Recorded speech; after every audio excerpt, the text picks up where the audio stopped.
Good afternoon, ladies and gentlemen, boys and girls. Welcome back to the Sam Redgate-Large channel, and it's a beautiful day outside here in sunny Huddersfield. Hopefully it is as lovely here as it is for you guys, wherever you are joining me from today.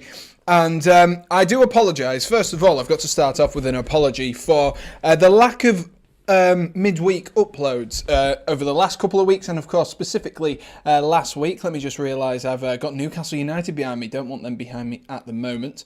But yeah, I do apologise for that. I got my weeks wrong. So basically, there will be an extra upload on this channel over the next few days, maybe few weeks, as a result of it, as I did go to what I can only describe as Europe's, the world's fastest zip wire. That was where I went. I went with my brother and my dad. And so, unfortunately, I did miss out on the Champions League football. And, well, maybe fortunately for my sanity, I missed out on the Champions League football with Chelsea losing 3-1 to Real Madrid, which does put Thomas Tuchel and Chelsea in a very strange and somewhat peculiar situation that Chelsea haven't been in for a long, long time, where they are on the back of two hefty defeats, 7 goals conceded at the Bridge in 2 games, which doesn't happen very often. Well, more than 3 goals in a singular game against Chelsea doesn't happen very often, let alone happening twice in the space of a couple of days. And so we're joining at the right time, and Southampton, they must be confident today. They must be confident. They must feel like they are coming into this with a whole load of confidence and potentially thinking that they can grab themselves a few points. Afternoon, Oliver. How are we doing, mate? So I do apologise again, like I say, for no midweek uploads, but I will be back this week for some Champions League. I promise I'll be back for some Champions League, and hopefully we've not left it too like it'll be a big, massive game on Wednesday or Tuesday against Real Madrid at the Bernabeu. So if you haven't already, guys, do be sure to smash that subscribe button for us, and hopefully we can go on another tremendous journey for Chelsea and take us all the way to the final. That's the hope, isn't it? That is the hope, but it looks like there is a mountain to climb. Speaking of mountains to climb, Chelsea look like they're going to have to do something this week a little bit different to overhaul the few changes that they seem to have had over the last few weeks, which have caused a few problems. The 4 at the back against Brentford didn't seem to work quite as well as Thomas Tuchel had anticipated. He does tend to go for the 4 at the back against smaller sides, in the sense of when he goes to the FA Cup. When he plays in the FA Cup, he likes to use that 4 at the back, so then he can use more of his attacking options, or move like someone like a Ruben Loftus-Cheek into more of a centre defensive / centre half role. And it just really didn't work, did it, at Brentford? And they went back to their 3 at the back against Real Madrid. And yes, Mendy made a mistake, and Benzema probably shouldn't have been in the space. But again, the 3 at the back did look a little bit better. Individual errors was what really stopped Chelsea from threatening in that game against Real Madrid. But that's all in the past. That is all in the past. And today we're going to have a look at Chelsea, and we're going to have to go and have a look and put them under the spotlight, really. They are going to have to be under the spotlight for this game. And we're going to have to see as well if, and it's a big if, that we can, if we're going to be playing a 4 at the back, a 3 at the back, it's really, really dependent on the personnel available. Who will he be resting for midweek against Real Madrid? Does he see that as a priority now, especially with Arsenal dropping points on Monday? Does he see that game as a priority, trying to somehow get Chelsea back into this Champions League leg to, by the looks of things, face Manchester City in the next round? Who knows? Only Thomas Tuchel will know, and we can hazard a guess at least of what will happen when we look at the teams for us for today. But do be sure, guys, to get in the chat and let me know your score predictions as well. Once we gone through the teams, that's when I'll be giving mine, so no pressure to give them at the moment. Of course, it is still all fresh. Let me just get the thing on the screen for us, ladies and gents, and then we can, let's have a look. then we can. There we go. Lovely stuff. Then we can see the teams for today. And we'll start off with the home side for today. Ralph Hasenhüttl's Southampton side. And that is who will be the home side for today. And let's see where they are in the league at the moment, because they seem to be battling in mid-table at the moment. And as you can see there, really up until, unless I've casted my eyes funny there. No, it is up to 9th, all sort of separated by a few points, all the way down to, well, you can almost say down to Everton after that big 1-0 win against Manchester United earlier. So there is sort of 9 points separating 9th to 17th. So all of those teams are going to have to be looking, especially if Burnley manage to win their game in hand, they're going to have to make sure that they do whatever they can. And for a game like this, for Southampton, it is important that Southampton do put in a good opportunity and they put in a good lineup and that they do well, because a point here against a side that you probably over the course of the season wouldn't expect them to pick up a point against, that is a valuable point. You can pick up points against teams around you, but it's the teams that you aren't expected to beat or take points from that are very, very important. And that's why Everton's win this morning is so vital, or earlier this afternoon, not quite this morning, but that is why that is so vital for Everton, taking points from 7th place Manchester United, not expected whatsoever. And number one, big questions around Manchester United, but number two, fair play to Everton. And of course, Anthony Gordon, who's got himself on the score sheet for today. But Southampton need to do a similar thing. Really, I think they've got to worry about from Brentford up to Crystal Palace. I think all of those teams could swap around there or thereabouts. Crystal Palace in a lovely bit of form, though. I'm sure Oliver will tell us exactly that. Crystal Palace in a nice bit of form after that win against Arsenal, which definitely did us a favour. And I think that win for Crystal Palace will have just taken Thomas Tuchel's eye away from this game. I think had Arsenal got themselves a 1-0 win or whatever it may have been, taking points from that game against Crystal Palace, I think Thomas Tuchel would have pretty much been with a full strength lineup. And today, it looks like, from what I have seen so far, it looks like maybe not a full strength lineup. Southampton, of course, they will be wanting to get a win today to leapfrog themselves up to 9th. And importantly, the way that the Premier League sets up, I think most people understand this, but if you don't, the way that the Premier League sets up, after obviously your Europa League positions, then every position still counts. So for a team such as Leeds United, if they can go on a nice little run, propel themselves up to 9th, the amount of money they will get depends on where you finish in the league. And so for those mid-table or midfield teams, as you will, finishing as high and as strongly as possible. Excuse me. Oh, I shouldn't have had a load of Lucozade after my run. Finishing as highly and as fast and as well as possible is vitally important to make sure that, especially when you've got a Newcastle sort of loitering around there in 14th following their 1-0 win yesterday against Wolves, you need to make sure that you're getting your money. Newcastle are going to get their money. Make sure that you finish higher than Newcastle to try and give yourself that little bit of an extra advantage. But we go up, and as you can see, I've accidentally grabbed my dictionary onto my screen there. I don't need that, thank you. Not at the moment. Anyway, I'm not short of words.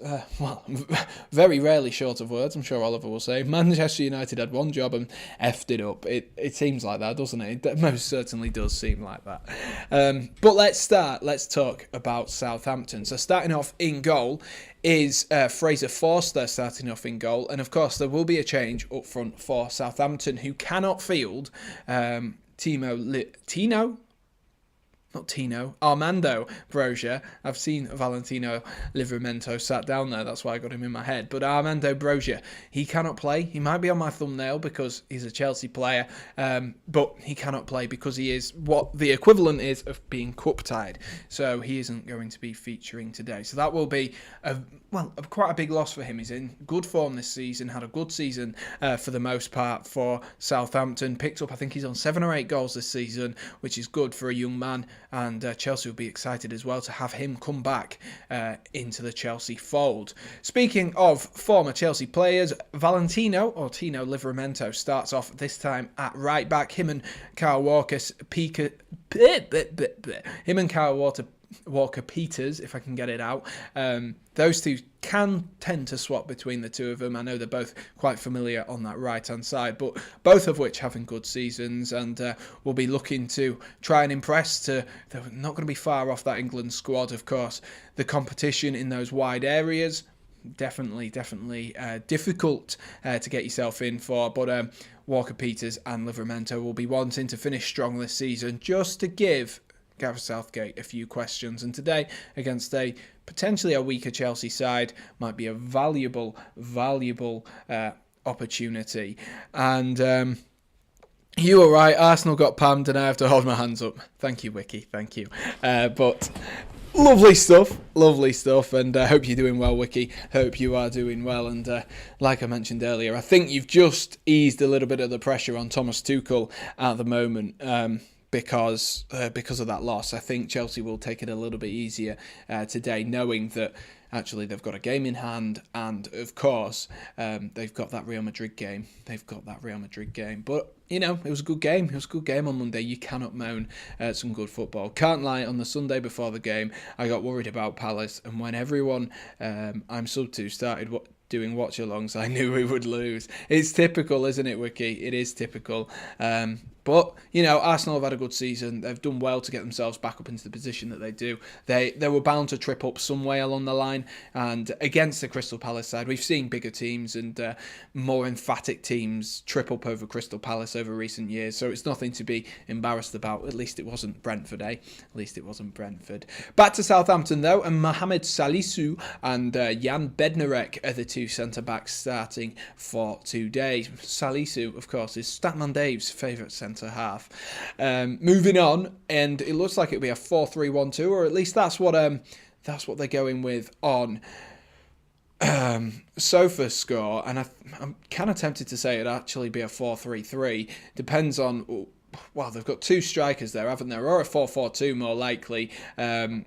Probably more likely, with Stuart Armstrong off the left, Elianusi off the right, and Romeu and JWP through the centre, and then Che Adams and Adam Armstrong playing through the middle. I think, to be honest with you, I think that's more likely than this, but if they do go for this, we have seen the traditional number 10, where Elianusi is currently put on the screen there, kind of come not futile, but it's started to become a little bit dead, hasn't it? It's started to become a little extinct, that typical central attacking midfield role. So it'd be interesting to see if they did go with that, and see if that could come back potentially, because there are a lot of number 10s at the moment who are out of favour, not because they're bad footballers in any shape of the imagination, but more just because number 10 isn't really a role that has been played very much over the last few years. You look at Chelsea's lineup, they don't have a number 10. Manchester City don't have a number 10. Liverpool don't have a number 10. Manchester United do, but their number 10 was their goal scorer pretty much for the last few seasons. Arsenal kind of do, but you could argue that Ødegaard's more of a number 8. Potentially moves further up with the ball, drops back in further with the ball. So it is very much, I think this will be a 4-4-2 as a result of that. I don't think I can see that playing Elianusi there, but if it does, and maybe that they're trying to overload Kante and Kovacic in that central area, that would not surprise me whatsoever, because I have seen a lot of teams get joy by overloading this Chelsea side in centre midfield and making sure that Kante isn't able to push further on. I've just noticed Kante's captain as well, but we'll get onto that in a little bit. And then up front we've got Che Adams and Adam Armstrong, of course, like I said. The Chelsea boy, which is Armando Broja, isn't featuring for today because, of course, he is a little bit cup-tied. And speaking of former Chelsea players, Willy Caballero is sat on the bench as well for Southampton. Lovely to see a familiar face there. Willy Caballero, of course, Champions League winner with Chelsea, and I do believe he won the Europa League as well with Chelsea. Didn't do badly in his career, has he? Willy Caballero, playing for Manchester City, winning a Premier League, and yeah, not too bad, is it? Not too bad to be a backup goalkeeper. Not too bad. The bench as well. Jan Valery, Jack Stevens, Teller. You've got Diallo, Redmond, Smallbone, and of course Theo Walcott. Theo Walcott themes. Seems like he's been around for a while. I like Salisu. He's decent. Would like him as a rotation player at Arsenal. Yes. I mean, he seems to be a player that a lot of people are hyping up at the moment. And as you can see by that rating, he seems to be not quite James Ward-Prowse level, but he seems to be doing very, very well for Southampton this season. He seems to have improved a lot and come along a lot. I think he is still 23 as well, if I've got his age right there. Let's have a look. No, he is... Yeah, no, he is 23. I just completely forgot there. I'm born in 1999 and I forgot I'm 22. So yes, he is 23. He is 23 next week. So happy birthday, Mohamed Salisu, on your 23rd birthday next week. I know you'll be watching this on repeat, mate. So happy birthday, lad. Hope you have a good one, and best wishes from the SRL family. Anyway, we will move on to Chelsea now that our birthday wishes for Salisu are over and done with. We'll move on to Chelsea, who have reverted back to format by the looks of things.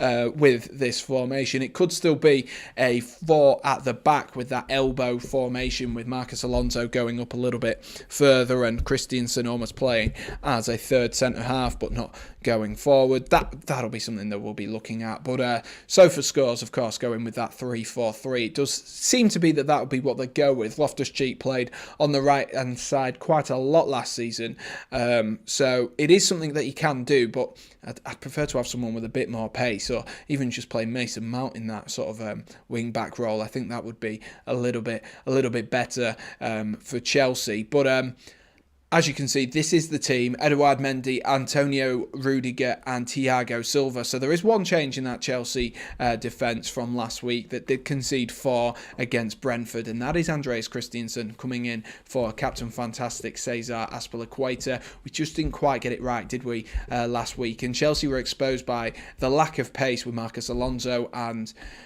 Azpilicueta in those wide areas, which made it difficult. It did make it difficult for Chelsea to get on the ball and move the ball well. And as a result of that, it just wasn't good enough, was it? It really wasn't good enough. To be honest, the less said about that game, the better. Then you've got Mateo Kovacic and N'Golo Kante across the midfield. No Jorginho, no Azpilicueta. So Kante is taking the captain's armband for today. I'd love to hear your thoughts on Kante being the captain's armband. He's not being the captain's armband. He's not strapped around Thiago Silva's arm. But being the captain, I'm not sure N'Golo Kante is the right type of player. Like, I love Kante. I think he's a brilliant off-the-ball player for Chelsea.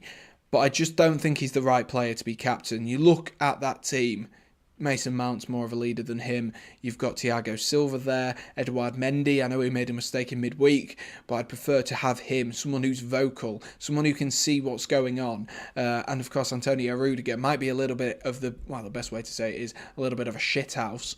But he's definitely more of a leader in my eyes, at least, and he's a bit more vocal, and I think that's what you need to be if you're a captain. And I think Kante, as lovely as he isn't made to be a captain. But clearly, of course, I could be wrong. I could definitely be wrong, and maybe Tuchel sees something that I don't quite at the moment. Shame you don't have someone like Harry Maguire. Yes, it is a shame, isn't it, Yusuf? It most certainly is a shame.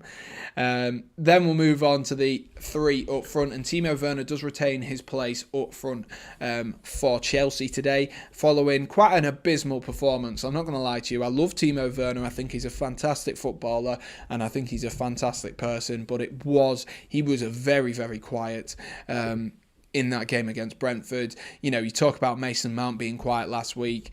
Timo Werner was exceptionally quiet as well in that game, and very, very surprising to me that Werner and Mount are both still playing. Havertz is worked really well with Havertz recently. He got a goal in midweek. Yes, it was a consolation, but it just keeps Chelsea alive just about in that Champions League leg. But Mount and Werner, both of those were very, very quiet up front against Brentford. Kai Havertz, like I said, in a nice little bit of a vein of form. Chelsea need to start playing to his strengths, though, and making the most out of him. And then, of course, Mason Mount. We know the capabilities of him. He's maybe not the best season in terms of he's had a good season. It's his best season in terms of direct output, but if you look at the way that Mason Mount has played this season, it's just not quite been at the same level. Of course, you can say he's stat pads against Norwich, but I didn't hear anyone criticising Luis Suarez for scoring loads of goals against Norwich. I think he scored like 7 in one season, but no one takes that away from his 30 goal he scored, because I tell you what, 23 goals is impressive, but not quite as impressive as 30. So just bear that in mind. Obviously, it's not the same with Mason Mount because he has contributed a lot against Watford and Norwich this season. But either way, like I say, you can tell with Mason Mount this season, he's maybe not been at his best. I don't know why that is. I still think there is a bit of an attitude problem between this Chelsea side, and I think that becomes blatantly obvious when Chelsea go down like they did last weekend. When they go a goal behind, it becomes blatantly obvious that they just don't want to fight back. They really don't. Real Madrid, there was a little bit of a fight back, and then it kind of dried up a little bit, especially when Benzema scored that third and final goal.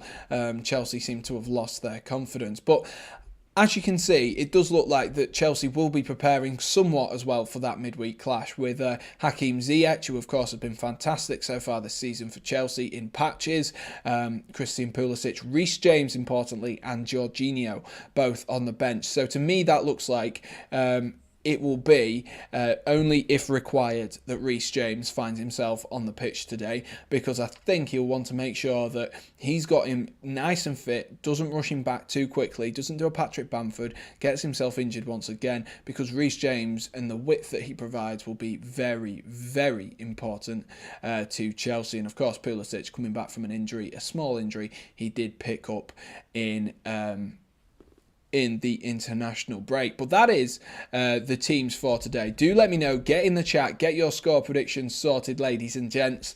I will give you mine now. We haven't had any score predictions at the moment, so like I say, make sure to get them in for us, guys. It's vitally important that you do that, because it's a little bit of fun. It is a little bit of fun.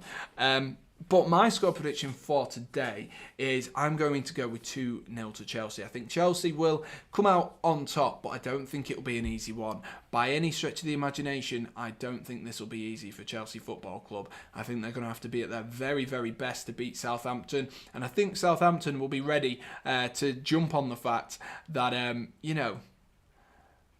Chelsea have been in very, very poor form defensively over the last few games. But few minutes away here, 5 minutes away. So like I say, get your score predictions in for us, ladies and gentlemen. We're just hearing from Frank Lampard about Everton's win earlier on. Of course, Yusuf, Manchester United fan, I'm sure he feels a little bit of shame following that defeat to Everton. A lot of football fans wanting Everton to go down this season, and with their wild spending that they've had pretty much since Romelu Lukaku and no real success from it, I can understand why a few fans are a little bit bitter with the way that Everton have been dealing with that. And so now that they are going down, I don't know, I've just seen it again. You know Frank Lampard when he goes and he laughs and he goes ha ha ha ha. I don't know how he does that every single interview. But a massive win for Everton, as you can see, just scrolling across your bottom of your screen, just went off. Massive win for Everton, which does see them gain a vital 3 points in that relegation battle. It does look like one of them or Burnley will be going down, but Leeds United just looking over their shoulder. They will be kicking off at 3 o'clock as well with this game. So I'll keep you up to date with everything going on in that one as well, because we do have a couple of more games of action today. We've of course got that late kickoff as well between Aston Villa and Tottenham, but the game's kicking off right now. Wiki's beloved Arsenal versus Brighton and Watford versus Leeds United. Watford versus Leeds, a huge game in that relegation scrap at the bottom of the table. Interesting, really interesting it will be to see how that game goes, and I will make sure to keep you up to date as quickly as possible with that for us.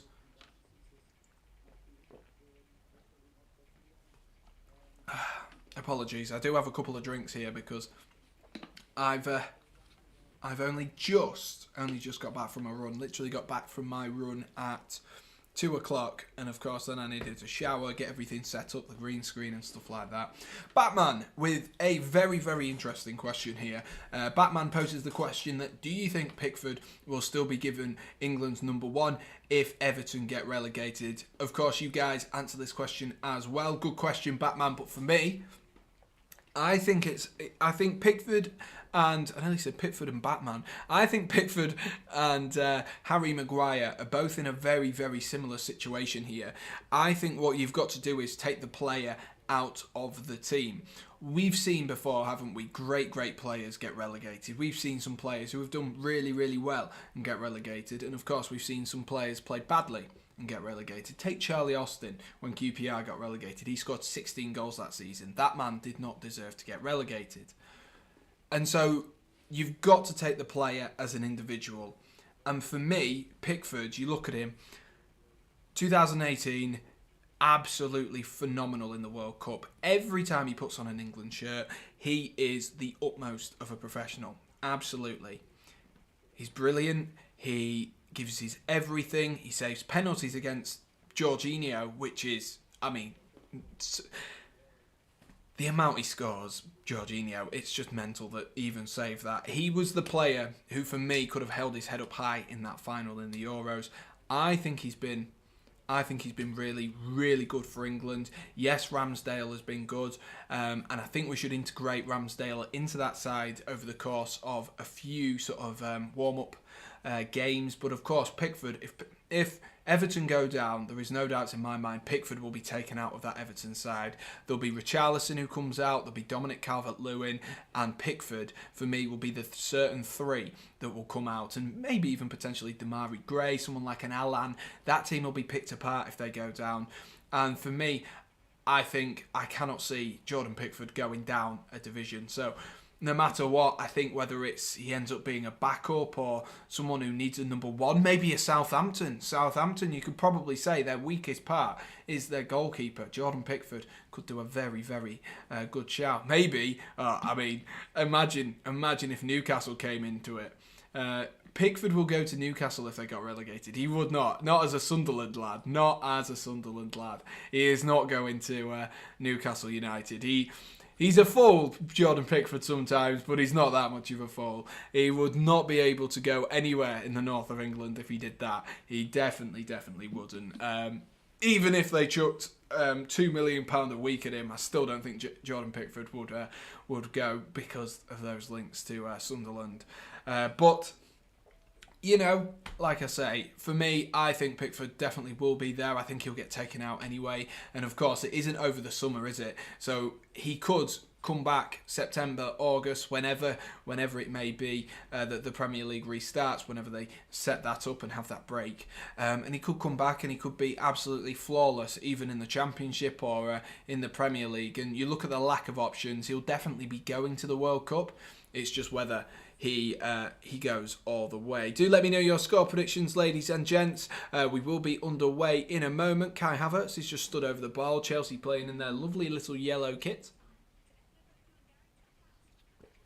And then we will get ourselves underway here at St Mary's. It should be a lovely game. I'm hoping for some energy from Chelsea. I don't think it will be completely straightforward though for Chelsea Football Club. But it should be very, very exciting. And there we are. Kai Havertz gets us underway in this first half. Chelsea, of course, like I say, looking to try and make a change following that poor start to the last couple of games. And, of course, they weren't good in midweek, were they, either? They most certainly won't. But do you think Southampton will pay enough for Pickford? I think, to be honest with you, Everton are struggling for money at the moment. And from what I've heard, they're going to have to sell a few players anyway because of their net spend over the last 3 or 4 seasons.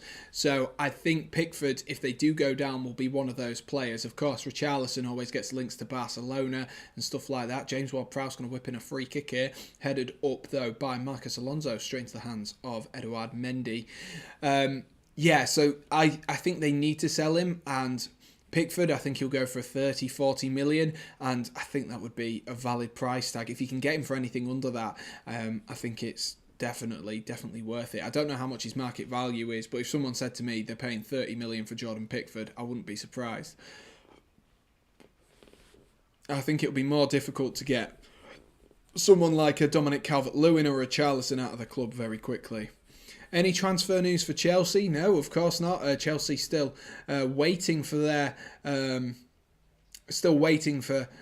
to be, their takeover to go through. So Chelsea, there are a few rumours speculating around potential signings. Of course, Jules Koundé has been a, oh my God, what is that?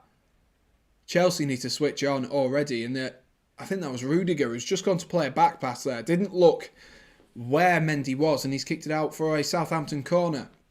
So Saints get themselves a corner nice and early on here. Oh, brilliant. And thank you for the subscription, Pure Bomber. I really do appreciate it. And lovely to have you to the channel. But like you say, not too many Chelsea whispers at the moment. James Ward-Prowse is going to whip in this corner. There's appeals for a handball there from the Southampton players, and he's just managed to take that one out there, Thiago Silva. But he has given the ball back. I'm sure they'll be just double-checking that handball because there was a orchestra of handball cheers from Southampton. Here goes Timo Werner up the other end. No, Werner! Oh, off the post by Timo Werner! Off the post by Timo Werner. Oh, not a bad effort. He scored twice last season, didn't he? Against Southampton. And that was so close. So close from a... Oh my God, so close from rattling the back of the net. And Chelsea are through again. And Havertz skies it. Don't know how Kai Havertz has skied that one. Who is my favourite Chelsea player, says Pure Bomber. It is Mason Mount. It is Mason Mount. I do have a Mason Mount top on over there anyway. This is my old Cesc Fabregas top. I am refusing to wear that old the Chelsea top yet until 3 decide to sponsor Chelsea once again. But a bit of a mixed start here for Chelsea. Bit of a mixed start against Chelsea for Chelsea today. So Tottenham is the only team that need a young goalkeeper like Pickford. And Pure Bomber's favourite footballer is also Mason Mount. God, we're going to get along lovely, Pure Bomber. We are going to get on lovely. Yeah, to be honest with you, I could see him going to the Saints. If Saints can get the money for him, I think it'd be a really good upgrade for them. A really good upgrade, Jordan Pickford. And I think it's a really interesting discussion, that Batman. Thank you for the question. Really interesting discussion. Lovely ball out wide there by Elyounoussi. Adam Armstrong there just couldn't quite get the ball out of his feet. He tried to cut back in on his left foot there, and I believe Mateo Kovacic was the player for Chelsea getting back in and doing his defensive duties. But Livramento so easily able to skip away from Marcus Alonso in that wide position. Alonso, he looks by game he seems to look more and more exposed, and needing Ben Chilwell back is so important. Let me know as well who you think would be a good left back sort of backup player to Ben Chilwell, because we know Ben Chilwell does have quite a few injury problems for Chelsea Football Club, and it'd be interesting to see what you guys think. Who do you think would be a realistic sort of signing for Chelsea? Of course, you know, there's always going to be speculation, and everyone would love the top players. Your Alphonso Davies is, but obviously those players wouldn't be easy to get out of a contract. And then you look at the players that they've had in the academy. I think Livramento, he would have been a fantastic backup player to Ben Chilwell, and had he stayed at the end of last season, I think he would have been featuring quite a lot this season. I genuinely believe that wholeheartedly, that he would be playing off that left-hand side, because Thomas Tuchel has been very short in those wide areas, and he maybe regrets letting Timo Livramento leave Chelsea Football Club, as he did over the summer. At the moment, as I mentioned at the beginning, it does look like Ruben Loftus-Cheek is going to start on that right-hand side for Chelsea, and it will be a 3-4-3. So Chelsea reverting to default and trying to make sure that they can get themselves back to winning ways.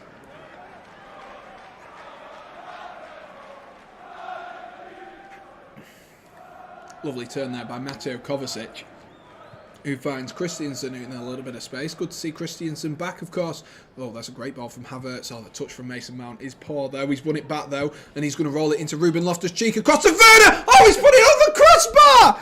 Timo Werner, man. Oh, he's put it onto the crossbar. Timo Werner. Oh, I think that sums up Timo Werner's time at Chelsea in one go, doesn't it, ladies and gents? In one go, off the crossbar from 5 yards out, from the header. And, oh, he can't do much more, can he? I feel so sorry for Timo Werner.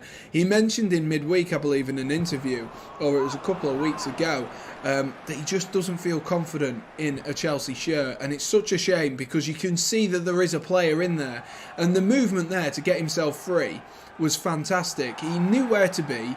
It's a great ball in from Ruben Loftus-Cheek. He stoops his head and he just somehow hits the crossbar. Somehow.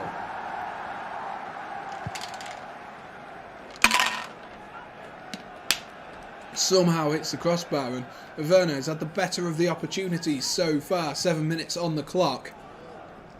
So unfortunate for the German. I'd love to see him come to full confidence and have that confidence come to fruition for Chelsea Football Club, but it doesn't look like it's happened. It's going to happen anyway. Here's Ruben Loftus-Cheek in space. He's going to clip one in, looking for Mason Mount. He's got loads of space. Can he find Marcus Alonso? Lovely goal from Chelsea. And Marcus Alonso, I just criticised his defending, but you can't criticise the attacking play of Marcus Alonso. It's a brilliant clipped ball in by Ruben Loftus-Cheek to find Mason Mount, and Chelsea go 1-0 up, and that was much, much better from Chelsea. Much better from Chelsea, much better from Mason Mount, who's got himself a new haircut. Maybe a new haircut, new Mason Mount. It was a lovely touch. A really good touch from Mason Mount to flick that out towards Marcus Alonso.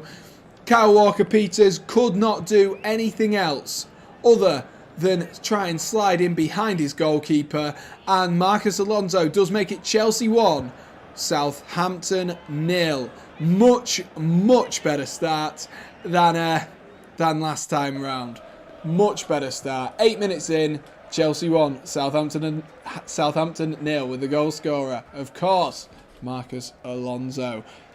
Like I say, you can't criticise his attacking, even though you can criticise his defending.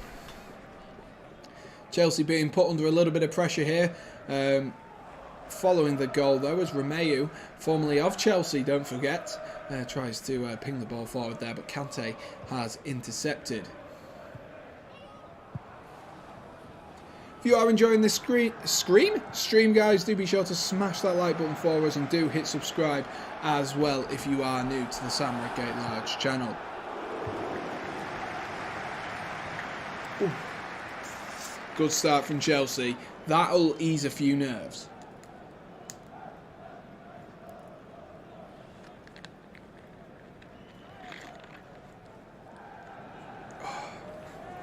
That'll ease a few nerves, and that'll ease my nerves as well, to be fair. That'll most certainly ease my nerves as well. Depends on the Southampton response there, as Christiansen gives away a foul on halfway. Let's see how the other games are getting on. Still Arsenal 0, Brighton 0, and Brighton dominating possession in the early stages, and still 0-0 in the Watford versus Leeds United game as well. Good stuff. Good start from Chelsea. Love to see it, don't we? Absolutely love to see it.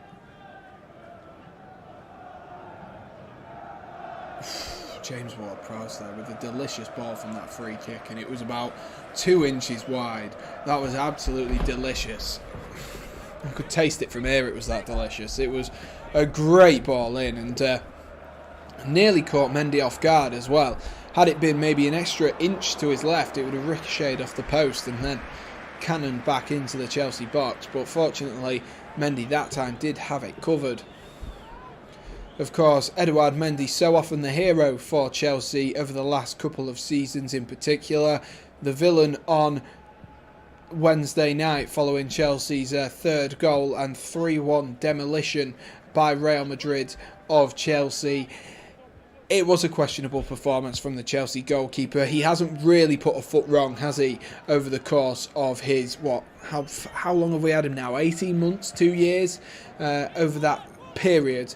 So there's not really too many complaints in that sense, but he has made Chelsea's job so much more difficult. I think Tuchel, especially having gone down to 2 goals so quickly, would have most certainly taken a 2-1 loss against Real Madrid. But you know, it's 3-1. They've got to deal with it, and they've got to learn from it as well. And Tuchel will have learned as well from it that, you know, he needs to rest the correct players at the correct time. And he probably also sees how vital some of the players are, as Kovacic rolls it in behind, looking for Werner. Oh, Forster's come out. His clearance wasn't great. Fortunately for him, the touch from Kovacic as it fell to him wasn't great either, and it's gone back to the Southampton players there. As that was a really good play actually there from Jan Bednarek, just to turn away.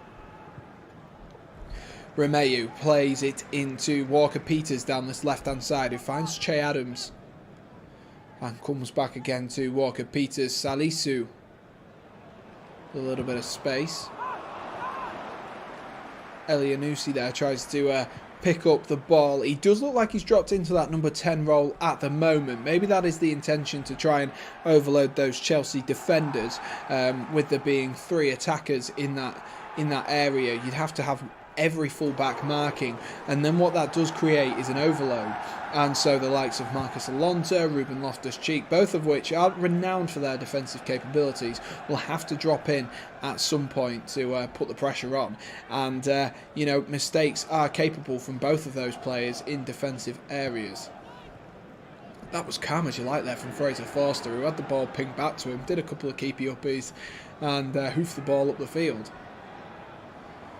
Werner leading this press here for Chelsea as the ball finds its way to Salisu, and he's given the ball away, and here is Ruben Loftus-Cheek there, rolls the ball into Werner, and Havertz, who put the press on, just wasn't quite on the same wavelength there as Timo Werner.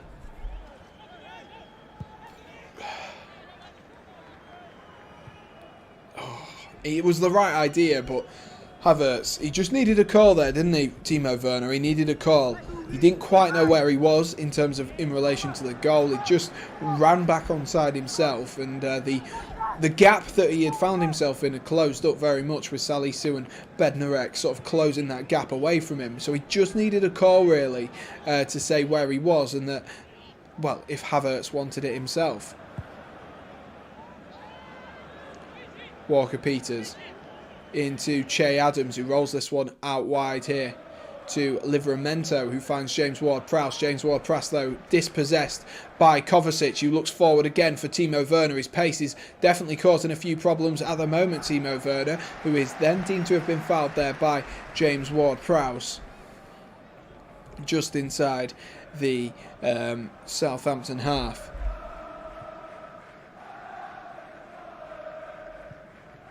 Three goals in 3 appearances for Timo Werner. Like I said, seems to have a decent record, but he just needs to find some confidence, doesn't he, the German? Oh, that's a good touch, though, by Marcus Alonso, who finds its way to Werner. Here is Marcus Alonso again, who finds N'Golo Kante with acres of room here. Finds Loftus-Cheek. Loftus-Cheek looks up, tries to cross. Instead, rolls it into N'Golo Kante, who finds Kovacic at the edge of the box. The ball, a little bit too much fizz on that for Mateo Kovacic. It did squirm its way through to Werner, but Werner and Alonso there, not quite on the same wavelength.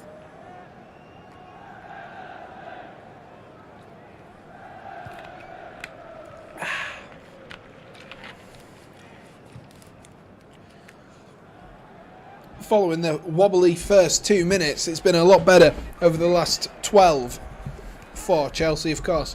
Marcus Alonso putting them 1-0 up always does tend to help you, doesn't it, when your fullback puts you 1-0 up.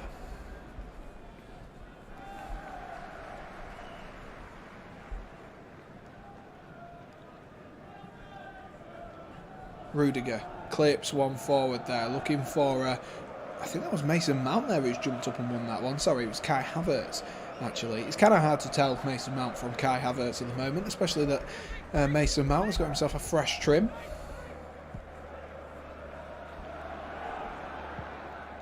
I've just seen the reason for Azpilicueta being absent today has been announced. Oh, that's a lovely ball into Mount there, and Mount switches it to Loftus-Cheek. This might be an opportunity for Chelsea. Rolled back there, looking for Werner. Falls instead to Mason Mount with the strike. Oh, what a finish that is from Mason Mount. You can call him a Norwich stat padder all you like, but that is a brilliant, excellent finish from the Englishman, who already has a goal and an assist in this game. A lovely finish there from Mason Mount into the bottom corner. A lovely strike from outside the box, and Chelsea 2-0 up now and cruising.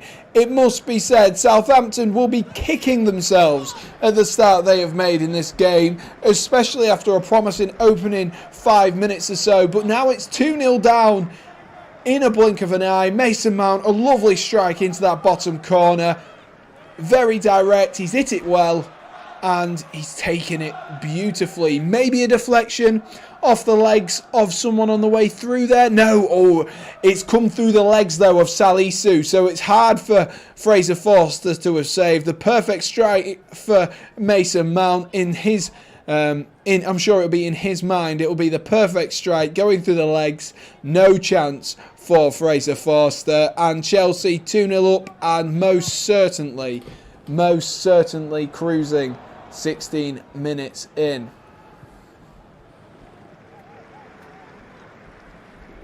Nine goals and 8 assists in the Premier League this season. Top goal and top assister for Mason Mount. Like I say, despite a poor sort of season in terms of Mason Mount's expectations, he's still been able to chip away with goals and assists. That's a great touch as well, and that might fall to Werner. Oh my gosh, Werner, he just can't catch a break, can he, Timo Werner? He just can't catch a break.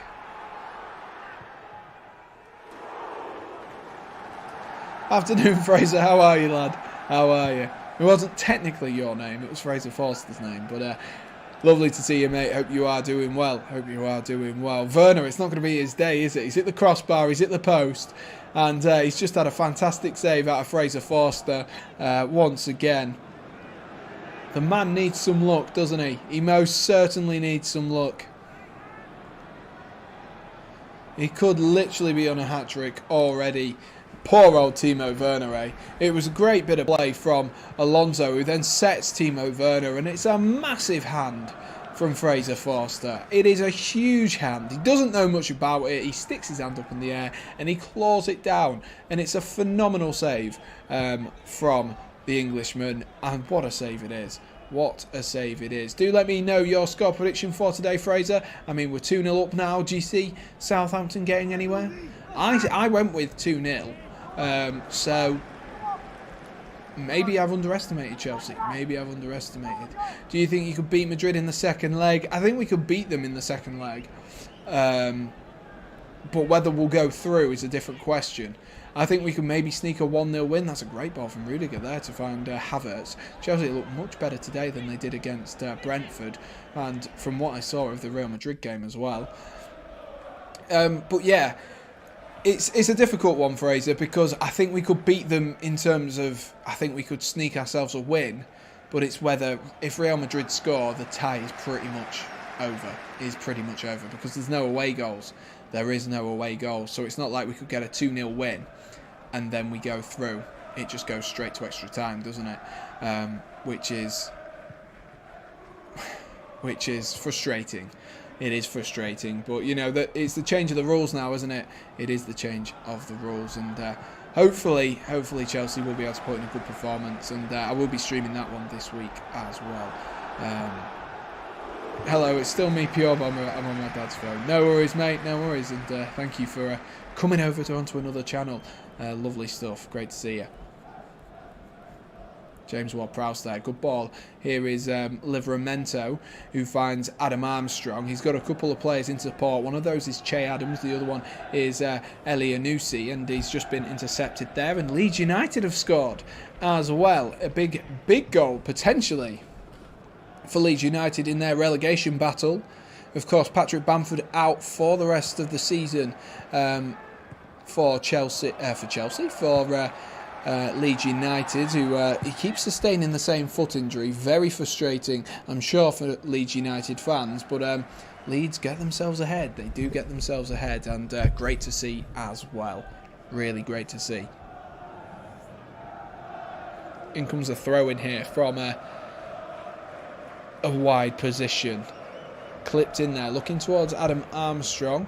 It's cleared though by Kai Havertz this time up the field. Werner's going to... Oh, hello, Timo Werner might be onto this one. It's Timo Werner running in behind. Can he finally make it pay? Werner goes round the keeper. Oh, what a goal by Timo Werner! That is what he can do. He loves playing against Southampton. Timo Werner could have had 4. He could have had 5. But Timo Werner makes the most of a Southampton mistake. He played him through, and that's why he gets called Turbo. That is why he gets called Turbo. What a lovely goal by Timo Werner, and that's just what he'll need for his confidence, Timo Werner. Let's see him smile. Let's see him smile. What a counter-attack. Havertz does well to clear that one up. And then James Ward-Prowse can't decide whether he should go to Bednarek or to Forster. Does neither. And Werner snatches onto the ball. He was always going to lose that foot race, wasn't he? The big centre-half. He was always going to lose it. The first touch was okay. He does well to keep it away and round the keeper. And the confidence on his weak foot to tuck that into the back of the net. What a goal that is by Timo Werner. A brilliant little bit of play by the German. And that is prime Timo Werner. That is Timo Werner at his very best. We've just not seen enough of it. We have just not seen enough of it in a Chelsea shirt. Hopefully that gives him the confidence that he most desperately needs at the moment, because we all love him, and I'm sure Louis, you've put in Timo there, I'm sure Louis will agree with me, but we all love Timo Werner. We think he's a quality player. He just needs a little bit of confidence, and hopefully that goal today will have given Timo Werner that little bit of confidence, and a lovely goal from him as well, the German. I'm sure he'll be happy with that, and I'm sure his German comrade in Kai Havertz will also be pleased for him. But a lovely, lovely goal there, and Chelsea 3-0 up already inside 20 minutes. Is it game done and dusted? Who knows with this Chelsea side? Who knows? But Chelsea look ever so confident. Ever so confident. And what a brilliant goal that was from the German. A really, really good goal. A fantastic finish. A lovely run. He's had 4 shots on target already, Timo Werner. And I tell you what, he could have had more. He's rattled the crossbar. He's hit the post. There's been a big save from Fraser Forster. And Werner with the most deserved of goals I've seen in a game for a long, long time. A long, long time.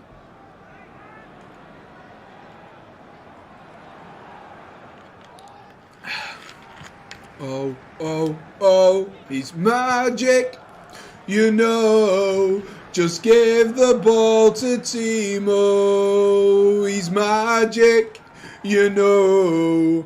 Brilliant, brilliant from Timo Werner. I can't get over that. It was a lovely goal from the German, a brilliant bit of play, a really, really good bit of play there from Timo Werner, and lovely, lovely stuff. I'm sure he'll be happy with that. I'm sure he will be. There's no way he can't be after that brilliant, brilliant goal. Hopefully Werner can take that confidence into the game against Madrid. Of course, you remember, cast your minds back to last season. Timo Werner did get a vital goal in the, was it the quarter-finals last year against Real Madrid, or was it the semi-finals? I can't quite remember now. I think it was the semi-finals, wasn't it? I think we had Porto in the quarter-finals. But yeah, he scored a vital goal there. Obviously, Christian Pulisic scored a couple, and of course Mason Mount did as well. So who knows? Maybe just coming into form just when we need him. Hopefully so. Hopefully so. And just looking at that table, of course, the big game tomorrow is, well, definitely tomorrow. It is definitely tomorrow, isn't it? With Manchester City versus Liverpool. Let me know. Who do you want to win the league, and who do you think will win tomorrow? Is there any contrast between who you want to win and who you think will win? Yes, it was the semi-pure bomber. Lovely ball there by Walker-Peters, who finds Elyounoussi. Back to Walker-Peters, who tries to drop his shoulder and get away from Kante. He's been stood up, though, by both Kante and Christensen, and the tag team there was successful to kick the ball out of play. You want Liverpool. Stimpy wants Liverpool.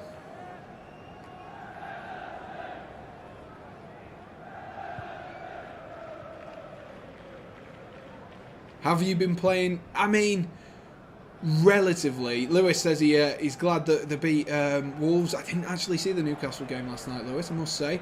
I don't know what I was doing. Oh, I had no internet. My internet has been down from Thursday night, which is unfortunate. So I didn't get a chance to catch the Newcastle game.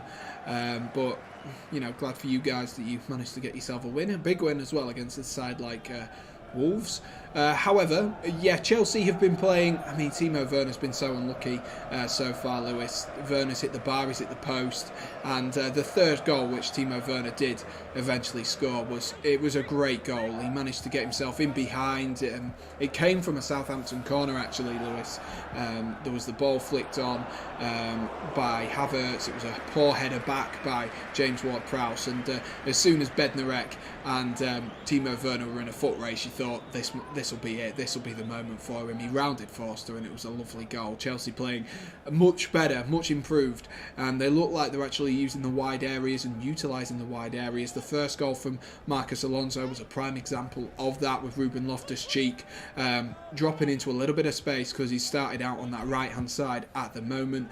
He whipped in a ball towards Mason Mount, who got a good chest control and a little flick to an open Marcus Alonso at the back post, and then Mount's goal itself. A little bit of fortune the way the ball fell to Mason Mount at the edge of the box, but nothing fortunate about the finish as he drove it into the bottom corner. So Chelsea being clinical, of course, Werner being very unlucky as well. Honestly, Lewis, he could have had a hat-trick. But Chelsea have been clinical for the most part, and fair play to him, fair play to him. It's been a much better performance, and just what Thomas Tuchel as well will have wanted, especially considering as well last season we did draw. I think we drew 1-1 with them, at least as I remember last season. God's sake, I just took Alonso out of fantasy this week. Typical, isn't it, Lewis? Typical. I haven't had a Chelsea player for a little while. I must say, I usually only have Mason Mount in.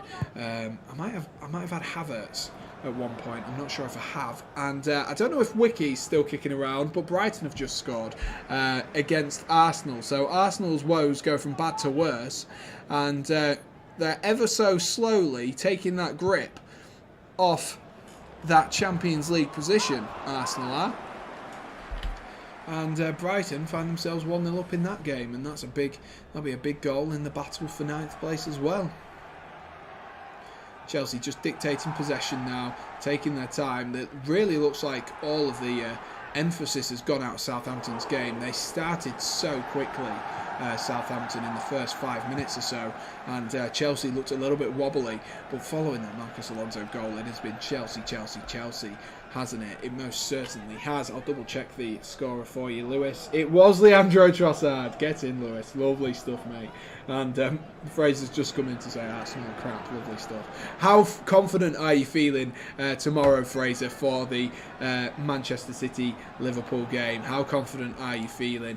I don't know whether to stream that game because I know it'll be a massively, massively competitive game in terms of the algorithm. If I know a few guys will be in the stream and you guys will be ready to chat, then of course I will absolutely do it. But I am just weighing up my options. Maybe a 2 o'clock kickoff would suit a little bit better, just so that we're not competing against all of the big boys, i.e. Josh Ring. We don't want to be competing against Josh. We're never going to win that one. That's a lovely turn though by Adam Armstrong, who's drove into a little bit of space. Here's Trey Adams. Adams finds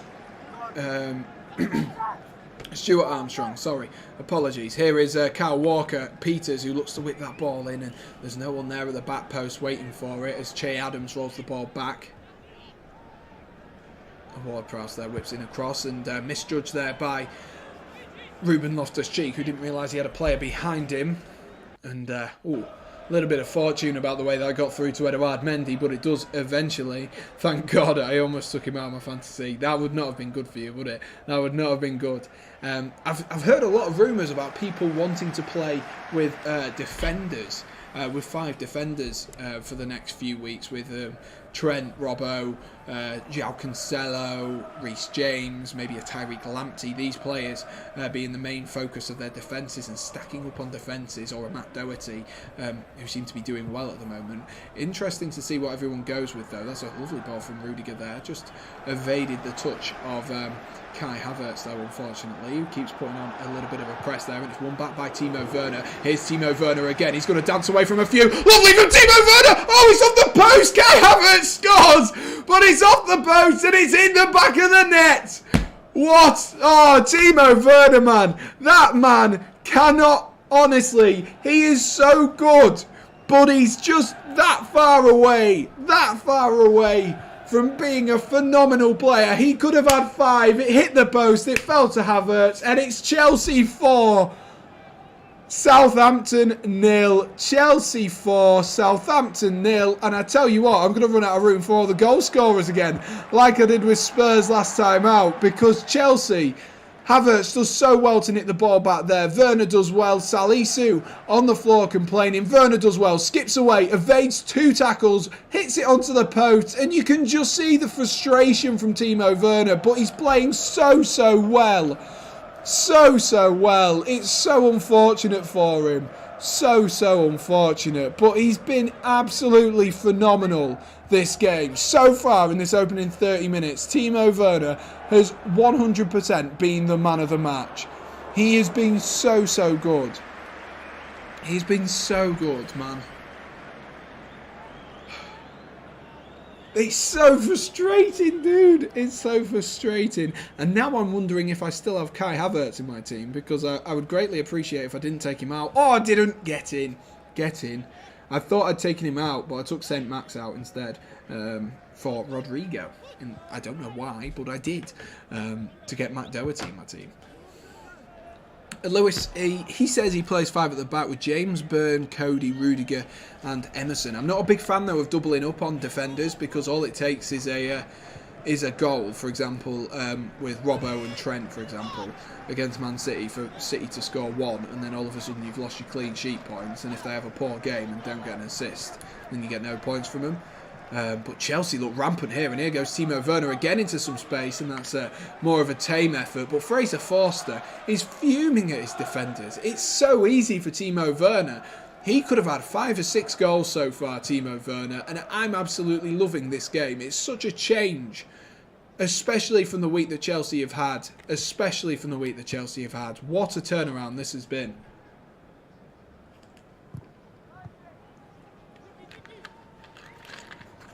It's a great... Oh, the dribbling from Werner is so perfect. And if only it didn't hit the post. If only it didn't hit the post from Timo Werner then. It was a lovely bit of dribbling. A lovely bit of dribbling from Timo Werner. But, oh my gosh. I want another goal. I want another 9-0. Maybe. I mean, the way it's going, it could be. I've seen more stupid things, Louis. I've seen more stupid things. Provided Werner gets a load of the goals, I am down for that. I am down for Chelsea to score more, provided Werner is the... What a ball over the top that is. Looking for Ruben Loftus-Cheek there. They're all at sea, aren't they, these defenders? I don't know where they're disappearing to. Elyounoussy's now dropped into like a left wing-back role as Southampton continue to struggle with the width and the spread of these Chelsea attackers. It's been so easy for them. Werner off that left-hand side has had so much joy. Ruben Loftus-Cheek as well has played well so far. Excuse me. Mason Mount getting a goal and an assist. Honestly... And this will not surprise you to hear, but Jan Valery is going to be coming on. So Ralph Hasenhüttl has seen enough already, and that does not surprise me. It's 4-0 down within the first 30 minutes of the game. A game that they started well in as well in the opening 2, 3, maybe even 4 minutes with a couple of, an opportunity, a free kick, and putting Chelsea under some pressure. And they're now 4-0 down. So something has to be done from Ralph Hasenhüttl. That might fall to Che Adams though in the box. But I didn't think he would do it before half-time, but very good of him to do it before half-time, as Kante there tries to unleash Timo Werner once again, and this will be the substitution, I do believe.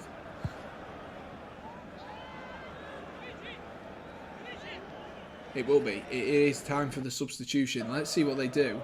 And it's Romeu coming off. Strange decision. But Jan Valery will be coming on, and Romeu is coming off. So that is the substitution for Southampton. So it might be that the Saints are going to look to match Chelsea and play a 3 at the back, because they have been playing a 4 at the back, and then that allows, with Jan Valery coming in, that allows Werner. It allows Werner to not be as open in those wide areas, but Havertz has won the ball back anyway, and he's going to have to. Oh, lovely play there from Kai Havertz. He's going to have to switch on nice and quickly here, Jan Valery, because he will be under the cosh from moment one. As Kovacic plays the ball into Kante. Kante finds Rudiger. Rudiger, of course, scored that excellent goal last week. It was a small shining moment in a pretty dull game.